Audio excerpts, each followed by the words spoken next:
เจ้าเนาะสำหรับตอนนี้ก็รู้สึกว่ามาฮอดเครื่องทางของการอัดเสียงตอนนี้ไซเองก็หาออกมาจากห้องอัดเริ่ม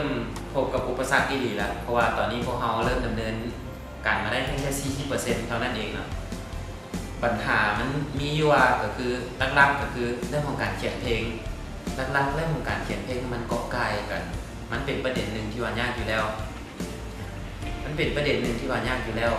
แต่ว่าสำหรับตอนนี้พวกเราก็คือตำแหน่งเสียงของแต่ละคนมันแตกต่างกันหลายบอลว่าก็คือหนึ่งมาดิบจะเป็นคนหนึ่งที่มีโทนเสียงนุ่มเสียงกลางแต่ว่ามันแตกต่างกับระหว่างไซกับมองไซกับมองจะเข้ากันได้เพราะว่าพวกเราจะเป็นโทนคีย์แบบประมาณเสียงสูงแล้วก็เสียงแหลมเสียงสูงแล้วก็เสียงแหลม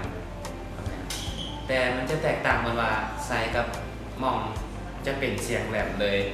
จะตัดกันคนละคีย์กันเลยแต่แตกต่างกันหลายเพราะว่าโอเคแล้วครับดิดห้องมาเป็นประมาณมันจะส่งให้พวกเราแล้วแต่พวกเรามาห้องอีกเป็นอีกโทนเสียงหนึ่งแบบมันตัดกันขึ้นเลยนะพวกเราพบอุปสรรคในวันนี้พวกเราตัดขึ้นไปปุ๊บแหลมแบบโอเคเป็นเสียงแหลมอีกแบบหนึ่งเลยบัดนี้มาฮอดต้อมจะเป็นผู้หนึ่งที่มีเสียงสูงแล้วก็เสียงในเสียงสูงของต้อมจะเป็นโทนเสียงนุ่มอีกสูงและนุ่มแบบนี้มันแตกต่างกับพวกเราตัดกันมาปุ๊บหลังจากต้อมห้องมาส่งมาให้อลีจะเป็นโทนเสียงต่ำเพราะว่าปกติแล้วอลีจะถนัดทางด้านการแรปหลายกว่าแต่ว่าในผลงานเพลงนี้อลีจะได้เข้ามามีส่วนร่วมในการห้องกับพวกเราอลีจะเป็นคนหนึ่งเลยที่ว่าเป็นโทนเสียงต่ำแต่ว่าทั้งนี้ทั้งนั้นในการแบ่งตำแหน่งคือทีใจว่าไปตั้งแต่ต้นพวกเราแต่งเนื้อเพลงให้มันเข้ากับแต่ละบุคลิกของแต่ละคน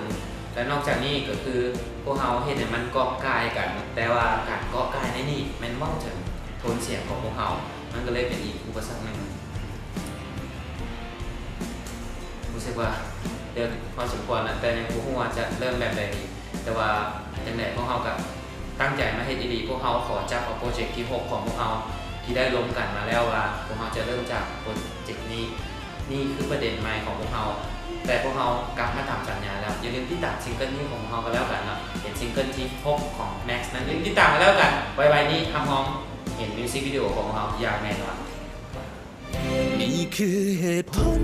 ของคนหมดใจแล้วและมันคือเหตุผลของคนหมดหา